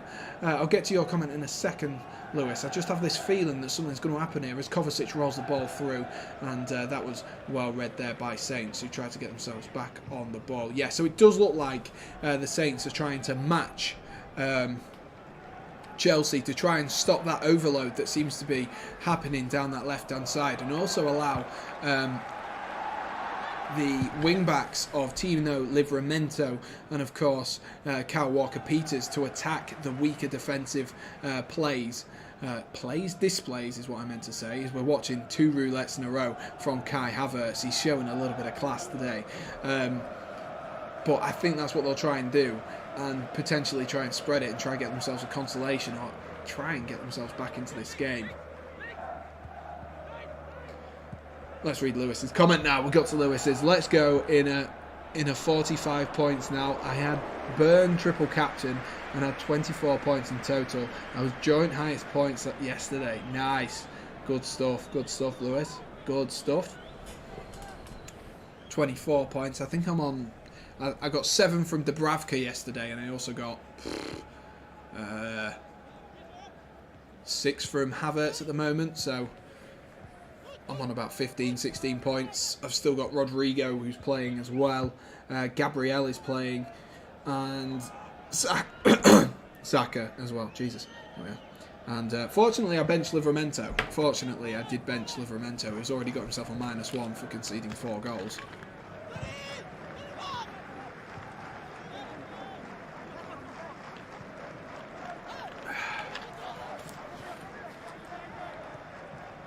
This is going to be a long game, I tell you what. If Chelsea continue like this, it's going to be a long game for Southampton. It's going to be a long, difficult game.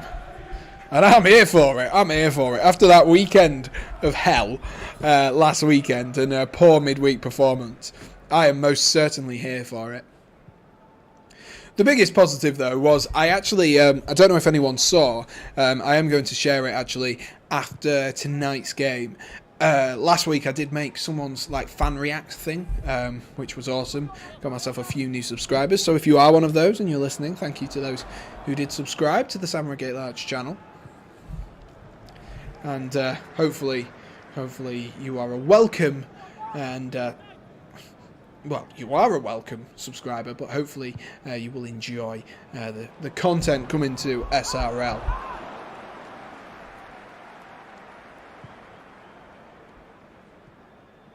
Still 1-0 elsewhere. Don't know who the Leeds goal scorer was. Let's take a gander at that. I don't think I had a look at that at the time. Leeds United.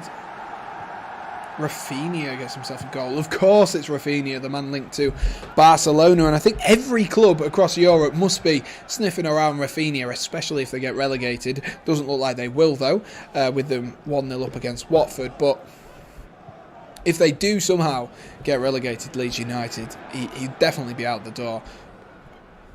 But Rafinha, potentially a player that will be wanting minimum Europa League. Minimum Europa League, potentially. But Leeds, like I said earlier, they're not too far away. They're 9 points away from 9th. And yes, it would be bonkers to think that all of the teams above, your Crystal Palaces, your Brightons, those teams that have had great seasons so far, would drop those points. But if Leeds can just keep a nice bit of form under Jesse Marsch until the end of the season, they might be able to repair a little bit of the damage done as Havertz tries to go around Walker-Peters, who does really well there. Fair play to Walker-Peters, and the ball is cleared there to Armstrong, who tries to get Elyounoussi on his bike, and that's good play there from Elyounoussi, who finds Che Adams. Che Adams outside of the foot pass there to find Stuart Armstrong.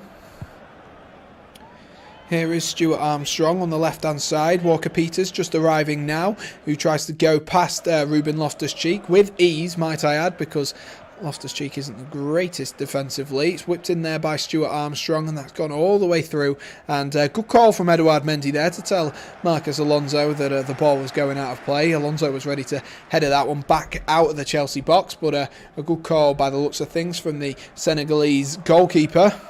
Sees that one go out of play for a Chelsea goal kick. An emphatic first half here for Chelsea Football Club. Season 4-0 up if you are just joining us, with goals from Marcus Alonso, an exquisite strike from Mason Mount, a brilliant solo goal from Timo Werner, and for the second goal, credit where credit's due to Timo Werner. It would have been an exquisite second goal for Timo Werner had it not hit the post and then fallen to Kai Havertz, who had an open net to tap it into. But Chelsea looking with a complete performance so far in this game. Interesting to look at the stats at half-time to see where they are. That's another ball through in behind, and here's Havertz. Oh, good save there by Fraser Forster. I must say, I'll give credit where credit's due to Fraser Forster as well. There have been some phenomenal saves from the big Englishman. There have been some really big saves. There's notably that one, of course, and notably a save from Timo Werner with his right hand, which was, I think it was at 2-0 as well. Of course, in hindsight now, hasn't really meant anything for him because his defence has let him down.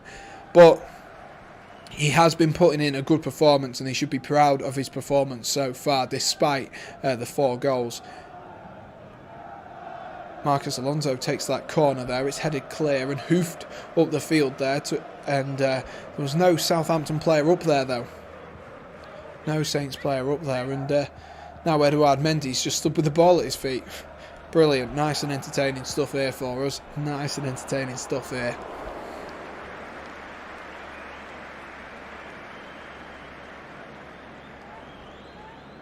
Here's Rudiger just taking his time now.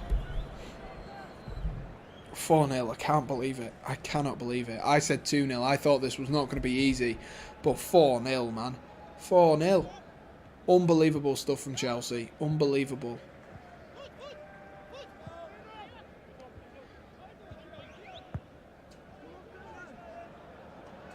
The thing is, this will give Thomas Tuchel so many things to talk about and so many things to be pleased with, and hopefully Chelsea can take this confidence that they seem to have in this game and take it to Madrid. And yes, of course, Madrid, different kettle of fish, aren't they? Of course they are. But the confidence they've shown today, and if they play like this, Real Madrid are going to have a really, really tough time. But they need to utilise the wide areas more in big games. They need to make sure that people like your Reece Jameses, your Timo Werners, those people in wide attacking positions and just attacking positions generally aren't isolated as Havertz rolls this one into Mason Mount, who takes a shot. That's a great save again there from Fraser Forster. Took a deflection, I think, of James Ward-Prowse, and Forster annoyed once again that there was no defender putting a block in there, trying to bust the gut to put a block in. But it was a clever little touch there from Fraser Forster to put that one behind. Clever little touch.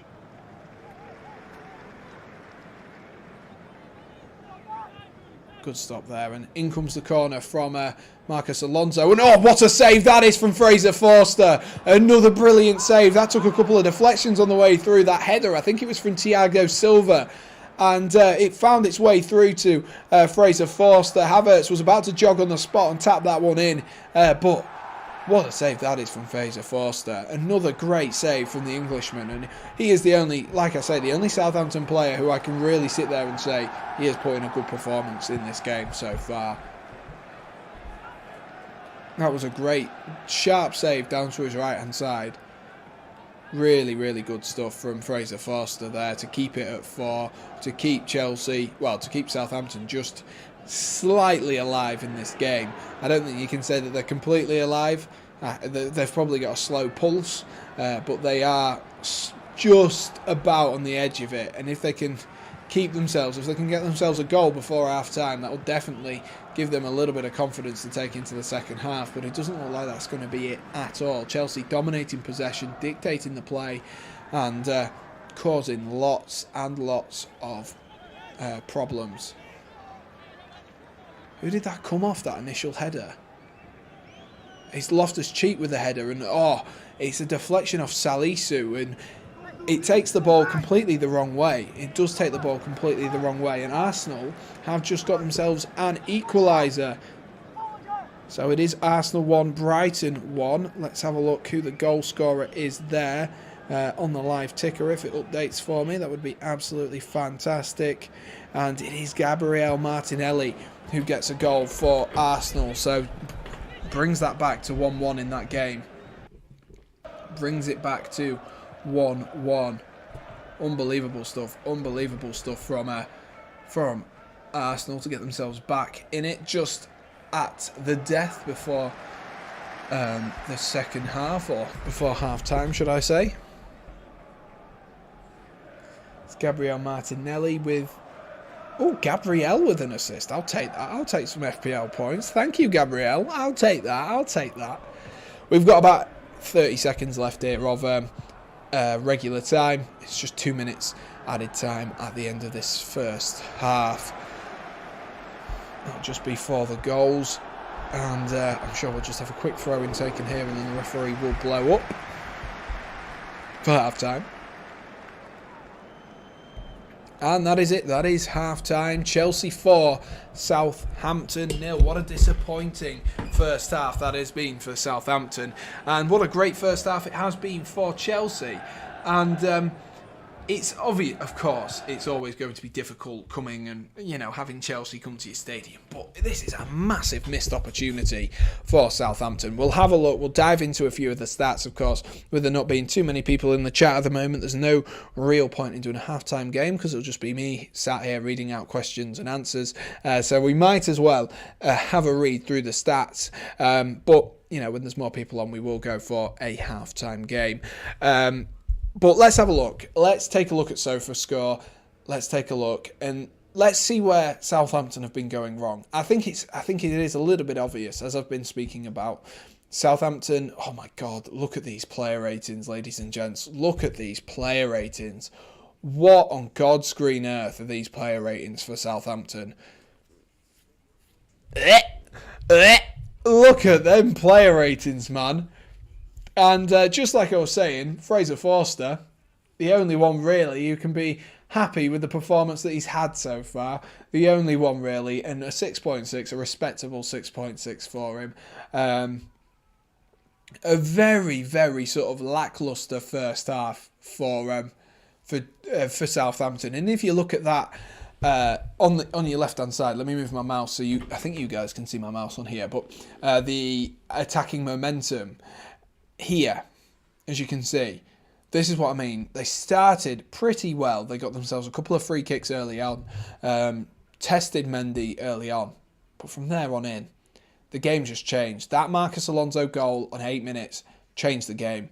It really changed the game, and Chelsea haven't looked back from there, have not looked back from there. And as you can see, Mason Mount got himself a goal. Timo Werner has got himself a goal. Werner, for me, has been man of the match, of course. Mason Mount will get man of the match for a goal and an assist, but I think for me, Timo Werner has been absolutely, absolutely fantastic for the most part of this game. And it does look like I say, Jan Valery coming on. It looks like, of course, it's a tactical decision, but it looks like a decision that is going to be to try and match Chelsea and stop the problems which Timo Werner has been causing on that left-hand side. This has worked really well. Let's have a look at the heat maps here. Look at how spread Kai Havertz's heat map is here. Usually that can be quite a big criticism of Kai Havertz, but today it's worked very, very well for him because, hold that thought, ladies and gents. Hold that thought, because VAR, my lord, VAR have just ruled out Arsenal's goal. So it's still Brighton 1, Arsenal 0. Oh, the drama of it, ladies and gents. The drama of it. Absolute scenes. And it is half-time in that game. So it's half-time, Arsenal 0, Brighton 1. Just to update you on that one. Half-time 0. Half-time 0, Brighton 1? No, half-time and Arsenal 0, Brighton 1. Wow. Wow, wow, wow, wow. But as you can see, back to Kai Havertz, the performance he's had today. Like I say, he's been picking the ball up pretty much everywhere on the pitch at the moment. As you can see, he's been dropping in deep occasionally as well to pick up the ball. And what that really has allowed with Havertz, like he's been going out onto this right-hand side. It's allowed Werner on this left-hand side. Look at that. You can see where Werner's been there. It's that you've got these two... You've got these two orange bits here and then this sort of line here, which shows what he's going to do. He's going to pick the ball up here and try and go around and down and try and get in between Tino Livramento and Jan Bednarek. And it's worked so well for Timo Werner so far in this game. He's been causing problems. He's been doing it all game at the moment and really, really causing problems. And that's where that goal came from, wasn't it? From the Havertz goal it was. It came from the fact that he won the ball back. Havertz, in a combination of him and Timo Werner, won the ball back in halfway, and then he's driven across the goal and taken his shot, of course, which then hit the post and found its way to Kai Havertz. But you look at the stats there, and it doesn't really do him justice because he's hit the woodwork 3 times, ladies and gents. 3 times. It's been so unfortunate from Timo Werner's perspective, and he should be full of confidence with the performance he's put in so far today. He's been fantastic, he really has, and as you can see by that heat map, he's been doing what he's needed to do, whilst Havertz has been wandering absolutely everywhere, and so it almost looks like they've actually changed this SofaScore, have. They've gone with a 3-4-1-2, and if you look at where Werner and, Mount and Havertz picking up the ball, they're picking up the ball sort of wherever needs, and it kind of looks like Werner is the man that's being left out up front for Chelsea, which is what is causing them problems, because I think Southampton will have been anticipating, we're going to have to deal with Kai Havertz here today. We know Timo Werner's on the pitch, but we're going to have to deal with Kai Havertz. And as a result, just changing that and playing Werner as...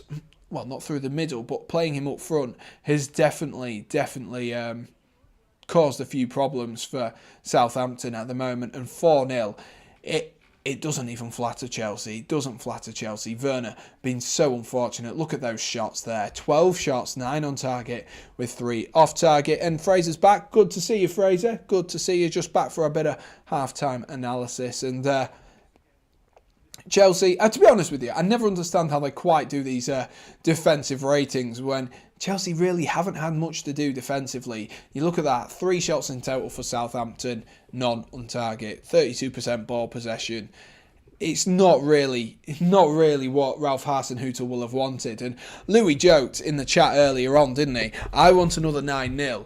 But if they come out with that negative way that they've been playing and basically allowing Chelsea to come onto them, a 9-0, yes, it seems a long way off. 5 goals in the second half would be completely mental, especially as Jan Valery coming on seems to have not balanced out the game, but just enabled them to sort of see a few players be quietened just a little bit. It's not unbelievable that it had happened, but it's been such a magical sort of turnaround for Chelsea here today. So much better. Fraser says, Sam, predictions for tomorrow, Manchester City versus Liverpool. And I find it a really fascinating one, just whilst we'll get back to a little bit of analysis in a second. I find it a really fascinating one. Who do I want to win? Potentially I want Liverpool to win.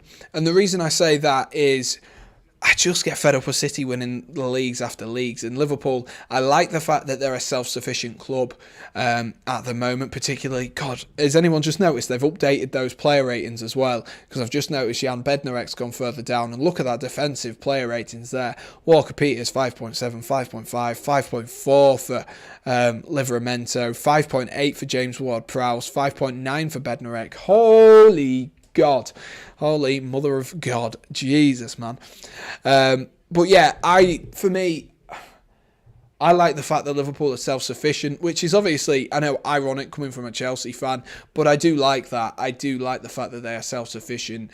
So for me, it will decide the title. Is this the game that decides the title? For me, I think it will. If City win it, definitely. If Liverpool win it, maybe not, because you do have a Merseyside derby, I do believe, and a game against Manchester United, potentially. Have I got that right? So there's definitely a Merseyside derby in there, which I know Everton are in poor form, but I always say this, don't I, that derbies, they completely change. Derbies are like cup finals. Anything can happen. And as we've seen today, Everton, they might not be in the greatest of form, but they can still put in a little bit of a shift if they want to. And Liverpool just have to be wary. But I think I'm going to go with 2-1 to Liverpool. That's what I'm going to go with. Let's have a look through any more stats, any more key stats to sort of notice. Ironically, Chelsea, like I say, haven't really been doing too much defending, but have made more tackles and more clearances, which points to the fact that Chelsea are probably winning the ball higher up the field than Southampton. And I think Southampton will be wanting, hoping and wishing that they had Armando Broja on today. Of course he can't because he's cup tied. But they will have been wanting a player like that just as a bit of an outball, because I don't think Che Adams and Adam Armstrong have not been bad, but there's just something about Armando Broja for me, just something about him. Let's have a look at player statistics. Of course, I'm sure these attacking player statistics will be dominated, like I say, by Timo Werner. Top of the shots off target, top of the shots on target, top of the morning to you. And notes, 3 woodworks hit, 2 big chances missed. Timo Werner, man. What else can he do? What else can he do? It's been so unfortunate for the German striker. He has been good. He has been good, and not really a fair reflection. And hopefully it gives him some confidence, man. Hopefully it gives him some confidence. I just wish, and I absolutely hope that it does give him some confidence. Guys, we are currently on 5 likes, so if we could, and you are new, or you're enjoying the stream, do be sure to smash that like button for us.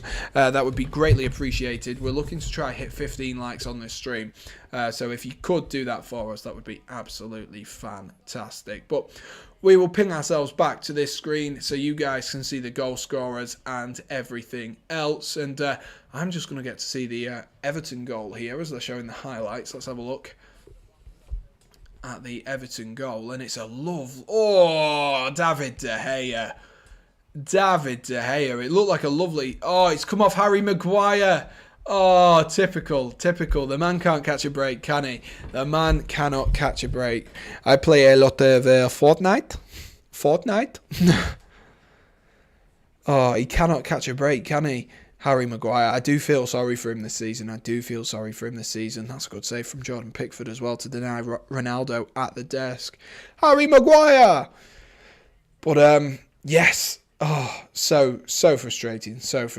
But plenty of action still to come this weekend, and plenty of action going on in the other games. And like I mentioned, Arsenal have had a goal ruled out on the stroke of half-time from Gabriel Martinelli. VAR ruled it out for, I do believe it was for offside. I still need to update the bottom banner because I was on the other screen. It took that long to come through, specifically on my app, and I'm sure it took a while to come through anyway, but it took such a long time to come through that I just assumed it was done. I assumed it was sorted, but, there we are. Let me stop the timer as it's still ticking away at the top of the screen for us, and let's refresh it to 45 minutes and get ourselves all set up for the second half. The second half will be starting in a quick minute, so don't go anywhere, ladies and gents. Don't go anywhere. Don't go chasing waterfalls or anything like that. Make sure you're staying around for the second half. Will Chelsea be able to smack a 7 again?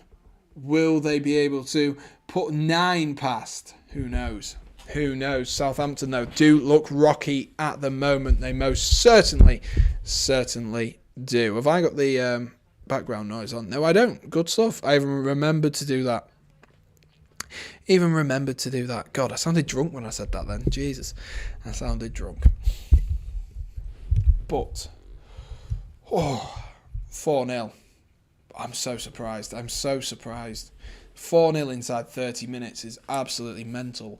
It does remind me, does anyone else remember, and this might be maybe a little bit before some of you guys in the chat, but does anyone remember that season that Liverpool and Chelsea both scored 5, was it 5 or 4, against Arsenal with inside 30 minutes? I think Mohamed Salah scored his first Premier League goal in that for Chelsea. He scored his first Premier League goal ever, of course. Chelsea where it started. But that was a mental season, mental season, and Arsenal, last few games, haven't really had too much luck.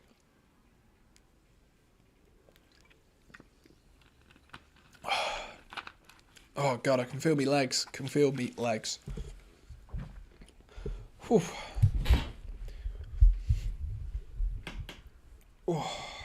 Let me know your thoughts, though, guys, on that first half. How many goals will be scored? How many will be conceded? It's a big question. In fact, let me put a poll in.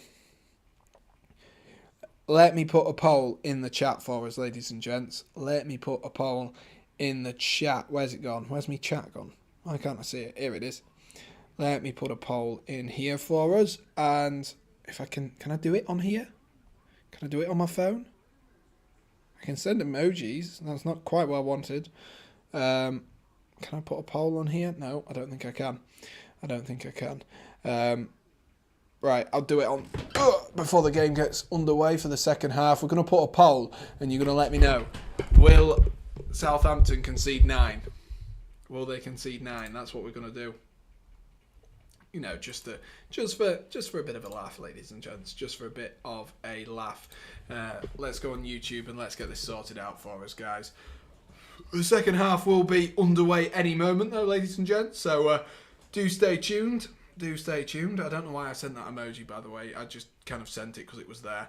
Diallo. There's going to be another substitution. Ralph Hasenhüttl clearly, as expected, not happy with what has gone on in that first half, and he's made another substitution as Ibrahima Diallo does come onto the field. We will be underway in a quick minute, ladies and gents, for this second half. We will be underway. Ibrahima Diallo, of course, coming on. I don't know who's making way for him. I doubt it would be James Ward-Prowse, but we are underway there, ladies and gents. So that is the second half underway. Let me get this thing sorted, and then we will be all ready for you. Hopefully Southampton don't score whilst I'm typing out this.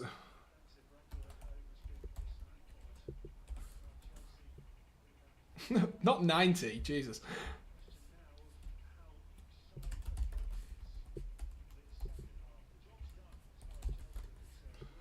There we are. There is the poll. Let me know. Will Southampton concede 9 today? Will they concede 9? That is the question, as Chelsea are back underway. Chelsea kicking from right to left today. Southampton kicking from left to right. Well, not today. Of course, that changes. Depending on who is who. But interesting stuff, ladies and gents. Interesting stuff. Let's get ourselves underway. Hopefully Chelsea make as sharper and smarter start as they did in that first half, because it was a bit of a slow start, but 8 minutes in, got themselves ahead, and hopefully they don't fluff it up like they did with oh, I can hear myself. Why can I hear myself? I forgot to close down that YouTube tab. That's why I can hear myself. There we are, ladies and gents, all sorted. But yeah, they'll be looking to make sure that they don't do what they did last week in the second half and concede a few quick goals. Here's Kante, though. Might find a little bit of space. Looking for Mason Mount there. The ball just behind him. Well read by Walker-Peters. Let me see who's come off for Ibrahima Diallo as Jan Valery brings the ball up the field. Might be Livramento, you know. Here's Stuart Armstrong, who finds Adam Armstrong. There's a lovely ball out wide. There is Livramento. So it's not Livramento. It's pulled back there looking for Elianusi. And the touch just evades him. Just about evades him there. It was Adam Armstrong. Oh, it must have been James Ward-Prowse I'd just seen there. It must have been. Oh, no, it's Adam. Okay, I'm getting myself confused. Adam Armstrong's come off. Stuart Armstrong is still on. So, there we are. I just dropped the wrong name at that point. Right. Why have the same name? You know, there's so many words you could have as a last name. Why do you both got to be Armstrongs, eh? Why both? How inconsiderate of them. It's not like when Fernando and Fernandinho both played for Manchester City. Now that was confusing because they were like the same build, same position, obviously very similar names, both Brazilian. Made it really, really difficult to not mess up and go Fernandinho. I remember that being a struggling time. All the struggles of football, ladies and gents. All the struggles. No way Southampton will score 5 and win 5-4. Good to see Mount on the score sheet. Says Curved. Afternoon to you, Curved. I need to get rid of this poll. It's annoying me. Why is it on my... there we are. Close poll. There we are. Now I can see you. And afternoon to Shafter as well. Afternoon to you both. Hopefully you two are both doing very, very well. Here's Thiago Silva, who drops that one back there to Christiansen, looking down the line, and Mason Mount with a good touch there. It's the haircut, I'm telling you, Mason. Telling you, Curved. Mason Mount with a haircut. That's a lovely ball into Alonso and Kante. He's got in front of Werner. Yes, he scored again. Get in, Timo Werner. Get in. That's what he deserved. He can have the tap in now. He can have the tap in, and it's Chelsea 5. Southampton 0. Get in. Get in. I'm so pleased he got that second goal because that was so deserved. He's been so unlucky. The first goal he scored, absolute class. But that was brilliant. That was brilliant. Kante, he went for a little chip. I mean, Forster does well. He sees it coming. But Werner, he just stands there. He runs in and he taps it into an open net. And that's what he deserved. He deserved that. He hit the post for the goal, which ended up being scored by Kai Havertz. He's hit the bar. He's hit the post, I think, twice in this. And finally gets himself that second goal. It's been so deserved from Timo Werner. It's been a great performance from the German. He's just been so unlucky. He could have had all. Come on, I think we're back online.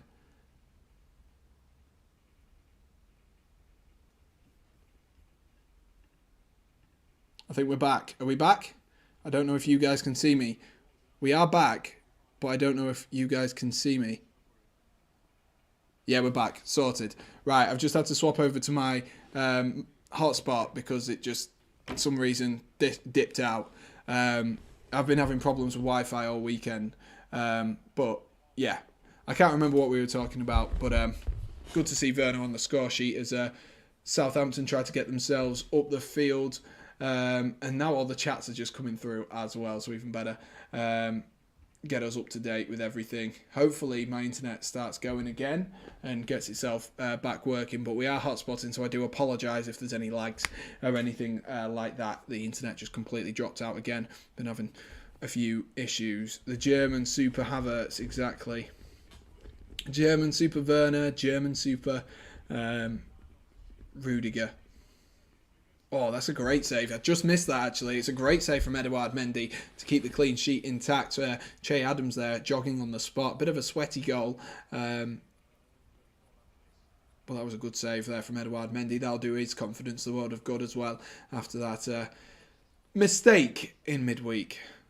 Fortunately, I don't think it will have impacted the leg too much. But you never know. You never know. Bayern Munich have just scored against Augsburg.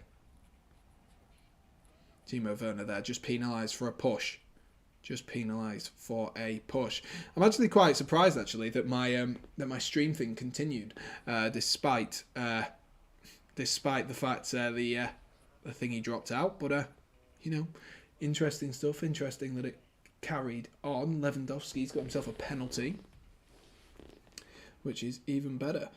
Right, let's have a look. Let's have a look. Guys, don't forget as well, if you haven't already, do be sure to smash that like button for us. That would be greatly appreciated. We're going for 15 likes on this stream, so if you could, that would be absolutely excellent.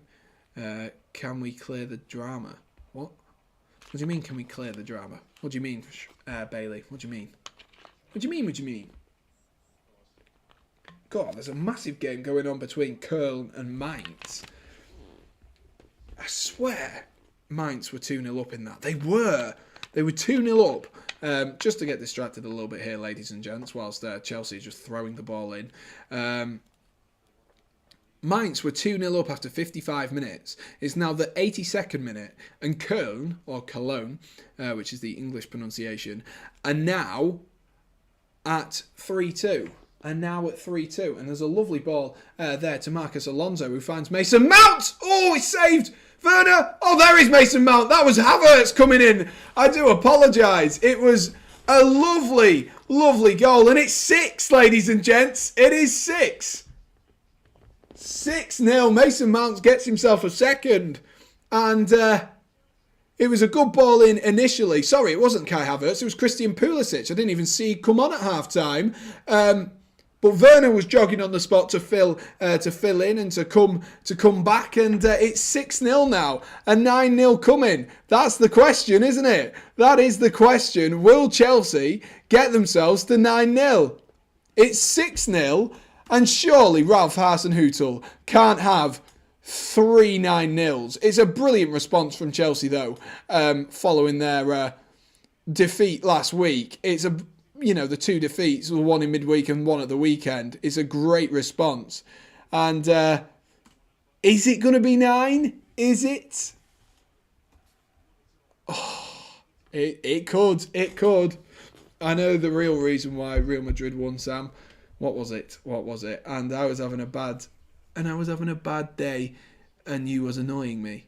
What, me? When, Shafter banned me and Oliver because me and Oliver keep working Shrafters they keep winding him up. Fair enough. Can't blame him. Cannot blame him. But Chelsea 6. Mason Mount gets himself another goal. I'm a little bit gutted that Havertz has come off now that I've seen he's come off. It's taken me 10 minutes to realise Havertz is off, though, which probably doesn't bear well for Christian Pulisic, who's only just really noticed that he has come off. And it's 6-0, man. 6-0. Lovely play there. Really good play between Ruben Loftus-Cheek and Mason Mount. And now Mount is galloping into space again. Here goes Mason Mount up the field. Mason Mount into Timo Werner. Back into Mount. Here's Kovacic at the edge of the box. Can he find a bit of room to shoot? He drops it into Pulisic. Pulisic tries to wriggle his way out, but Jan Valery manages to get his body in the way. Has my Wi-Fi not come back on yet? How do I work it out? I know. Yeah, let's use my watch. Let's try update my stuff and see if it connects to a Wi-Fi hotspot. If it does, then I can swap back off my phone, because otherwise I'm going to end up losing all my hotspot. Man, can 9-0 happen for 3 seasons in a row? I know, that is the question. That is the question, isn't it, ladies and gents? That most certainly is the question. That most certainly is the question. What is going on with Southampton, man? There's me saying, oh, you know what? They could have come to Chelsea at a good time here, but it doesn't look like it. Doesn't look like it, does it?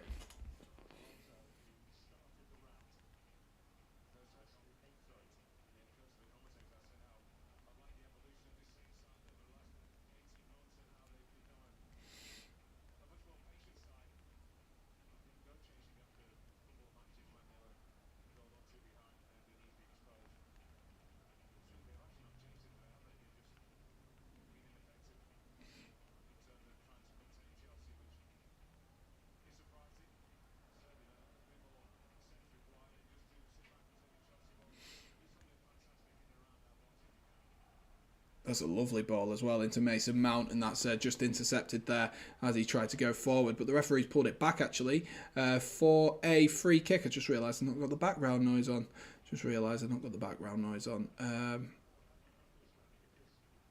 Is that going to play? Why is it not playing? Interesting. There we are. Done it that time.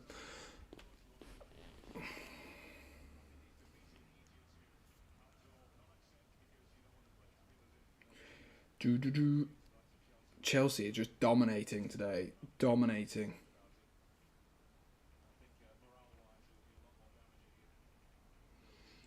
The thing is, as well, as soon as Southampton concede this many goals, it just all of a sudden begs that question, doesn't it? Can it be 9?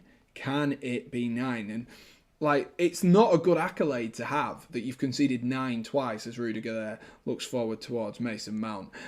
Just a reminder, ladies and gents, as well, if you are watching along at home and you are slightly in front of me, please, no spoilers until they come into the till they come onto the screen for myself, because of course I want to be able to react as fresh as possible. Imagine Chelsea win 10-0. I don't think that's going to happen. Unfortunately, don't think that's going to happen. I'm not sure if it will get to 9. I think it's more likely to get itself to what, maybe 7. I can't see more than 7. I don't think the Saints will let it happen. But we've said that before, haven't we? When they conceded 9 for the second time, we were like, it's not going to happen. It's not going to happen.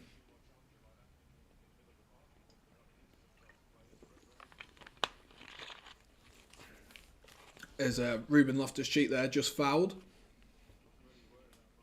as he runs through. My Wi-Fi is working. That is weird. My Wi-Fi is working. The Wi-Fi